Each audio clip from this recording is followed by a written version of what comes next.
All right, another week in New York sports. We got a lot to talk about.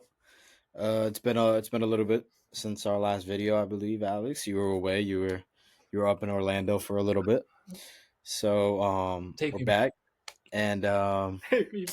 it's been an up and down week to say the least for New York sports. Obviously, the Giants have now lost 2 games in a row. They're coming off of losses to the Eagles, which we talked about, and then as well as I'm sorry, they took a loss to the Eagles on Sunday, and then they previously took a loss to Denver the week before. And I want to start off with that Denver game because blowing the lead that they did was absolutely unheard of, Alex. I mean, I have absolutely no words as to what transpired in that game, being up 18 with 5 minutes left. And then after losing to the Broncos, they go out and lose to the Eagles. But obviously, the loss to the Eagles is not the worst news coming out of the weekend for the Giants because Cam Skattebo suffered a dislocated ankle, I believe, and he's probably going to be out for the rest of the year.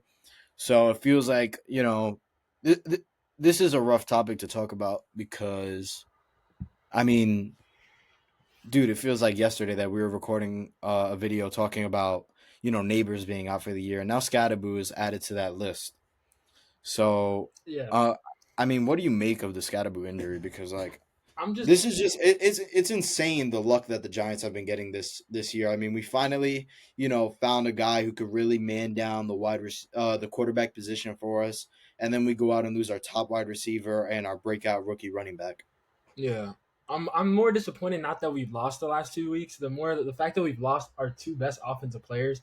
It's like the players that made the games exciting to watch, just the slightest, because we lose all the time, they're gone. So now it's like, what's Dart gonna do? Like with nothing around him. Like now this rookie season for him is gonna be it's gonna be rough. But hey, I'm hoping he could persevere. He just lost his brother in Scatterboo, and that injury was bad. Like we can't talk about the injury because that it's just I think everyone's seen it already. It So was such a bad injury. I mean, if you haven't seen the video, I would recommend not seeing it. yeah, don't watch it, bro. I'm so glad Um, I missed it live. I missed it because I was too busy looking. Like he was pointing at something, but I thought he was pointing to like something like pass interference or something. I wasn't even looking at his ankle, bro. That was just bad. The pictures are bad. Like, but I know I believe Scottaboo's strong, so I think he'll bounce back stronger. But I'm still just like disappointed, like in everything that's transpired the last couple of weeks. But at least like we have our Knicks. Like you, I don't know. yeah, I mean, the good news is that Scatterbo already got the surgery, and Neighbors Yeah, finally, after a month of waiting, finally got his ACL surgery that's good news. today. So huge news there because these are guys that we need to have back healthy from week 1 next year, and that's why I'm kind of like it's kind of tough to think about that. Neighbors, it took Neighbors a month to get the surgery because they had to wait for the inflammation to go away. I mean, I don't think it should have taken a month, but it is what it is. He got the surgery, But next year, and next year hopefully he'll looks be good. back by week 1. But Yeah, my question that I want to ask you because I want your opinion on it. But now that Scadaboo's out, right? We know that he's gonna be out for the foreseeable future, probably for the rest of the year. And now Neighbors also being hurt. This is definitely gonna be a tough offense for Jackson Dart to play in. We're obviously going to see what Jackson Dart is made out of. Obviously, the struggles with the secondary is something that we have talked about on a weekly basis. But my question to you is now with the injury of Scattaboo, is it worth playing Jackson Dart and risking another one of your key players, especially because Jackson Dart, he's a guy that he's reckless abandon out there. He's diving, he's trying to truck people. He's the same way as Scattaboo. And the last thing that the Giants need right now is for Jackson Dart to go down as well. So my question to you is it worth playing Jackson Dart and risking his health after the Neighbors and Scattaboo injury? Because me personally, I don't. yeah. I see where you're coming from. I do believe they play him a couple more weeks though. But I do think like after the trade deadline, after they get rid of one of the two quarterbacks they have, hopefully they get rid of either Russ or Winston to get something back for him. I think they do end up going to one of the backups at some point because they did pay both of them are quote unquote backups now. They played both of them millions and millions of dollars. So they're gonna have to play at some point. I think they do end up stepping in for Dart later in the year when they're like 2 and probably 11. But right now I think they're gonna let Dart dog it out. They're still 2 and 6. There's still a chance in their minds because they're fighting for their jobs.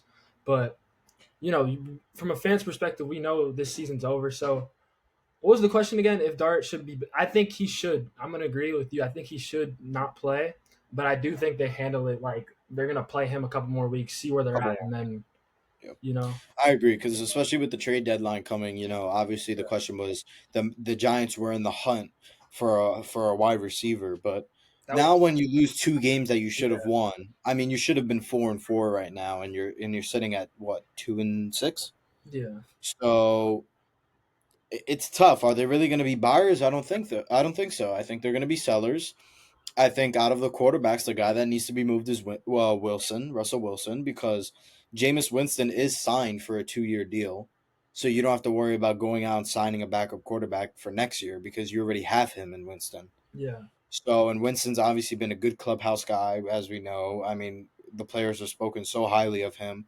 And then obviously you can tell he's a great mentor to Jackson Dart. Not saying Russell Wilson isn't, but he's on a 1-year deal. If there's a team that's willing to, give the Giants a draft pick, you might as well.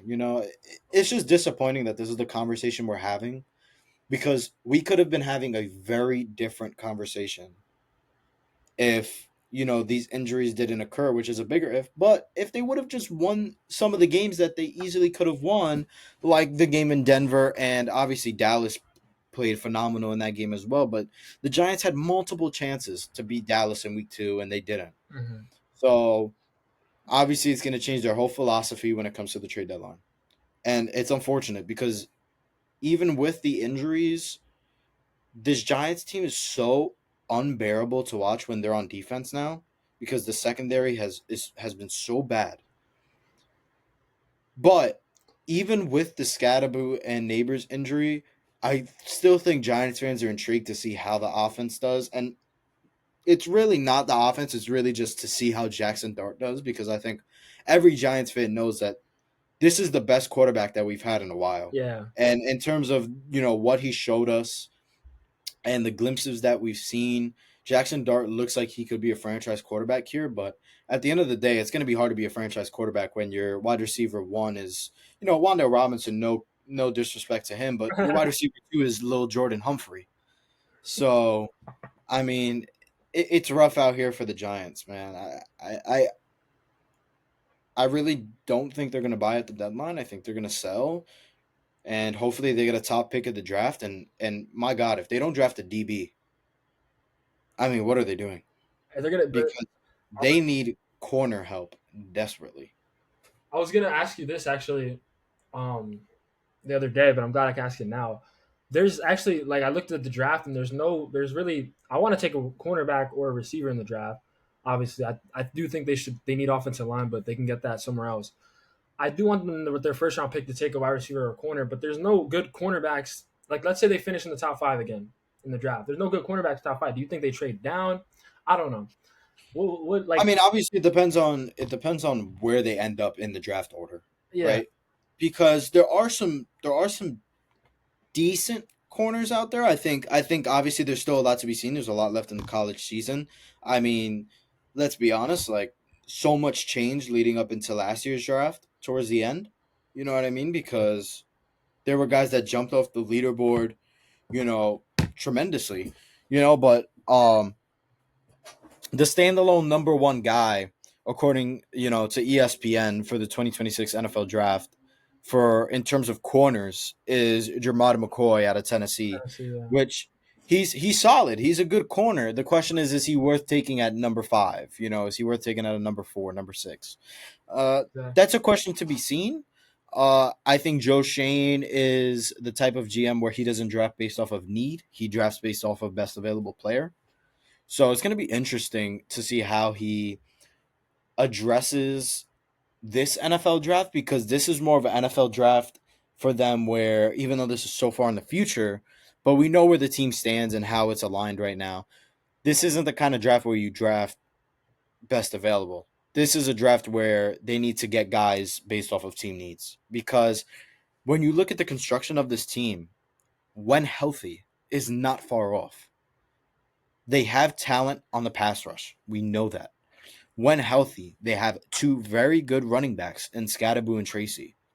When healthy, they have a solid wide receiving core when you consider that their wide receiver one could potentially be a top 5, top 3 wide receiver in the league.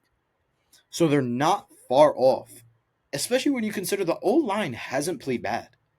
And they haven't played as bad as we thought. I mean, they started, I believe, ranked in the 20s, and now they're like in 15, 16 area. So they're jumping up boards.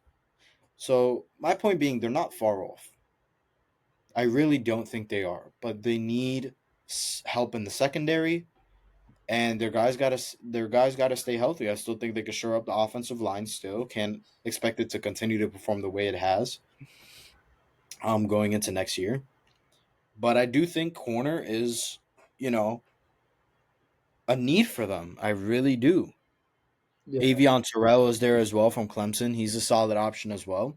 I think honestly it just comes down to what pick they have. If they have a really earlier pick and they think that they can get a corner later with the same value, I think it's worth trading back to get maybe extra draft compensation. But that's something to be seen in months from now. I mean, the NFL draft is months and yeah, months and months away.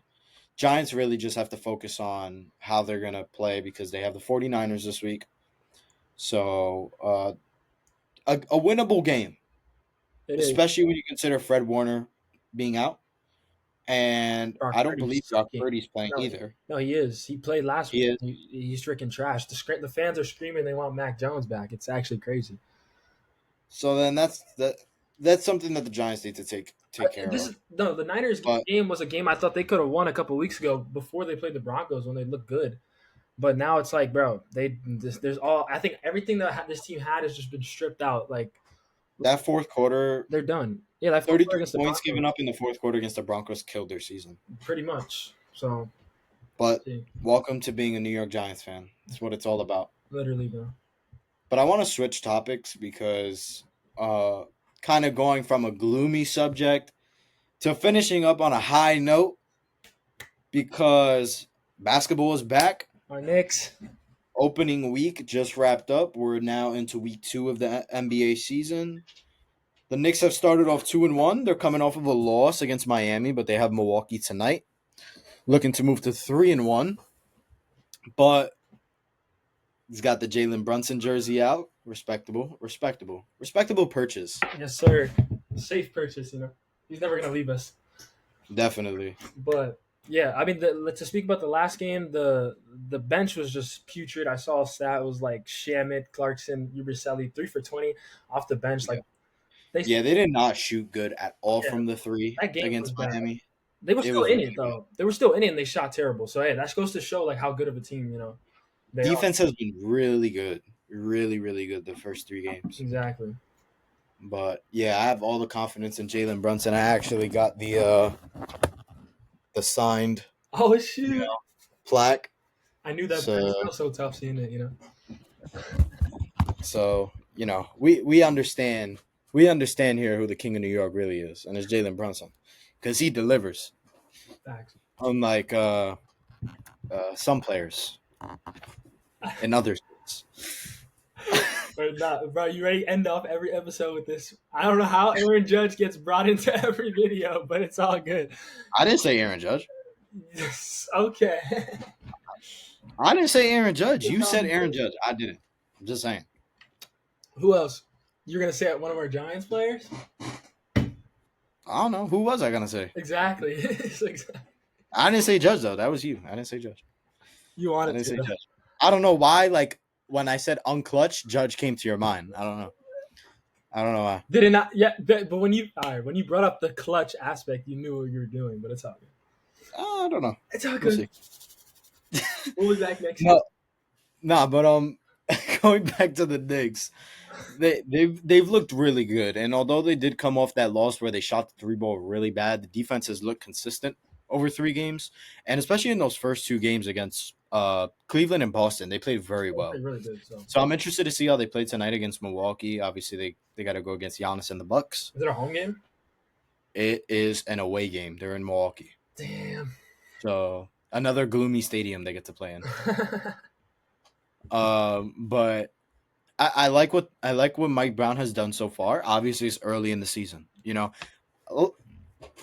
All of you know, but diehard Mets fan. So I know what it's like to start off really good and then have an absolute collapse. So, and also that team also wears blue and orange. So I was gonna say they have no gray, but then the Mets have the gray jerseys this year, bro. yeah. Uh, So no, don't but compare them to that though. It's different, all right? so, but I really like what the Knicks are doing, and they look like they're one of the best teams in the NBA. They look like a team that could compete for a championship this year. And as Knicks fans, that especially me and you growing up in the 2010s era of the Knicks, where our starting power forward was Quincy AC, and we were having Alonzo Trier start at shooting guard. We've come a long way. My boy. We've come a long way. No shade to either of those two guys, because Alonzo Trier was low-key dropping some good stat lines in random games in February. But to be honest, I think this is the best Knicks team we've seen in our lifetime. And I know it's early to say, Hey, but in terms of the depth of the roster on paper, this is definitely the best team on paper that we've seen as Knicks fans since we've been growing up. Obviously, they've had great teams, in the 90s, but like in the 1900s with Patrick Ewing and John Starks. but this is definitely the best team we've seen in a while, for real. and I'm really looking forward to what they do this season, because I can't lie, there's nothing like watching a Knicks home game. I mean, the energy that the fans are bringing right now, the hype around the team, the hype around the organization is real. So the Knicks, they've really been looking good so far, and I'm excited. I think good things can happen, but it's too early to say, and I don't want to jinx it. I don't want to jinx. I jinxed it when we were 2-0. I'm like, yo, we're gonna go 10-0, and we lost. So I just want to stay quiet, enjoy, but I don't know. I'm excited, so I want to show people. Feeling good. Yeah, it's a good feeling. Just got to clean things up on the 3-point side, especially if this is going to be a team that Mike Brown said is going to average 43 pointers a game. You got to clean it up, and you got to shoot better from the three. Because if you're expecting your team to shoot 43 pointers a game, that means that must have been your primary focus in training camp and in the preseason. Mm-hmm. And if that was your main focus, then you need to deliver on that. So we're going to see how they play tonight. Like we said, they play Milwaukee. Well, hopefully they'll play good. Hopefully they'll get a dub, move to 3-1. And I believe after Milwaukee, is that when we play Chicago? Or I know we have Chicago coming up. Yeah, they play Chicago, yeah. Twice, I think, in a row. Can't remember, to be honest. Yeah, Chicago on Friday and Chicago on Sunday. Yep. And Chicago's 3-0 right now. Actually, whoa. Yeah, so they're off to an undefeated start. Played the Hawks, Magics, and Pistons. Wow, that's actually not bad. That's actually some good teams there too. Yeah. To start off 3-0. So a big week for the Knicks. They have Milwaukee tonight. I think I said that about 1,000 times. And then, like Alex just said, they have Chicago twice this weekend. So, I mean, let's go 3-0. That's all I'm saying. Let's go 3-0. And in terms of the Giants, they had the 49ers this Sunday. Let's do our score. And let's just do our score predictions. Let's do our score predictions. You know what? Let's do our score predictions, because if we do a preview video, it's basically going to be the same thing we talked about. I'm not feeling as confident going into this game as I once did. Obviously, the Skattebo injury is huge, and the secondary is absolutely horrible. I mean, garbage, basura, whatever you want to call it. It's horrible. I think the Giants are going to lose this game. I think the Niners will get off to a slow start. Giants will probably be leading at half.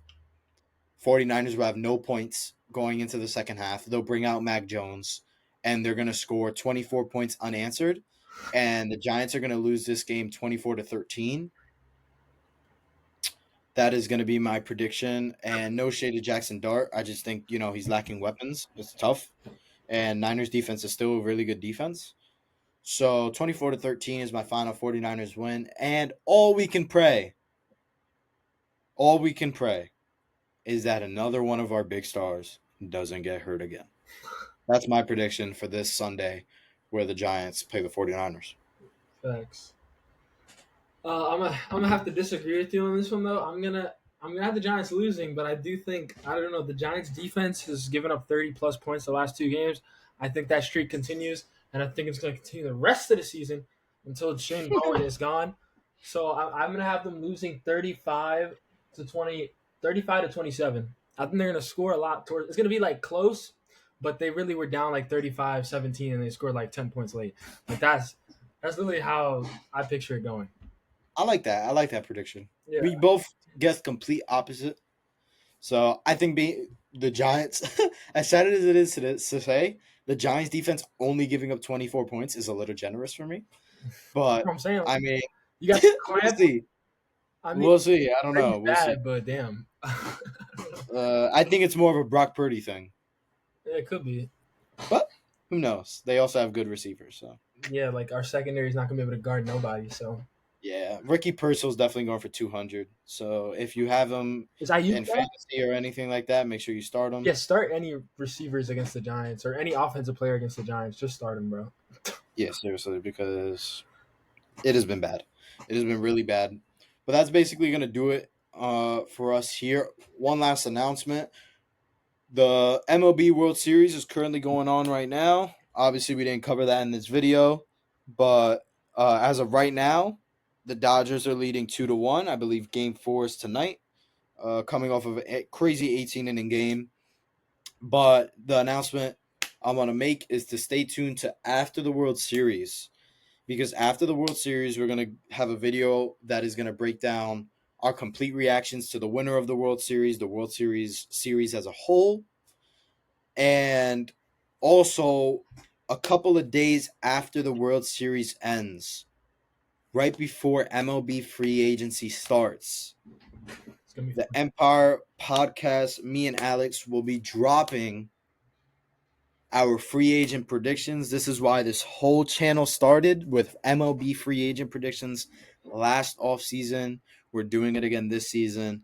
And I can tell you that our predictions are going to be better. The graphics, the images are going to be better. Yeah. It is definitely going to be a step in improvement. And the crazy part is, since we did start season 1 with our free agent predictions last offseason, over on our Spotify podcast and here on YouTube, our free agency predictions will mark the beginning of season 2 for the Empire podcast, year 2. And obviously, there was a lot of inconsistency over year 1. We started last fall and winter-ish. And then, obviously, we were gone for a while, redid some stuff. Now we're here on YouTube. Started back up about, I want to say like a little over a month ago now. And honestly, all we can say is that we really enjoy doing this. We really do. And we can definitely say that year 2, season 2, whatever you want to call it, is definitely going to be so much better, so much improvements, putting in a lot of time, posting on Instagram, TikTok, all over the place. So we're having a lot of fun doing this. We hope you guys are enjoying listening and watching, whether you're listening on Spotify, watching on YouTube. But big things to come moving forward. And the quality is just going to keep getting better and better as we keep practicing, recording and getting used to this life of being YouTubers and doing a podcast. But all this stuff. Yeah, it's gonna be good. Hopefully, season 2 is better than season 1 in terms of consistency, and then obviously our team. So we have good things to say, nice things to say. But hopefully, yeah, we gotta see. it's definitely going to be fun once Basketball season is going to be in mid-season, football season, playoffs, baseball starting back up. It's going to be a lot going on in year 2. We're looking forward to it, but Yeah, like I said, look out for those predictions coming a little after the World Series. those are meaty. And I know you guys are probably going to disagree with half of our takes, but we really do think that we're going to hit on a lot of our predictions this year compared to last year.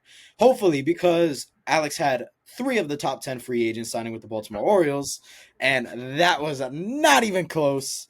And Juan Soto, you had going back to the Yankees, he's a Met for life. And but I had some really bad predictions too, so it's all good. But thank thank you guys for watching once again. Like I said, look out for all that content coming up. And we will catch you guys in the next video. Peace out, y'all. Peace.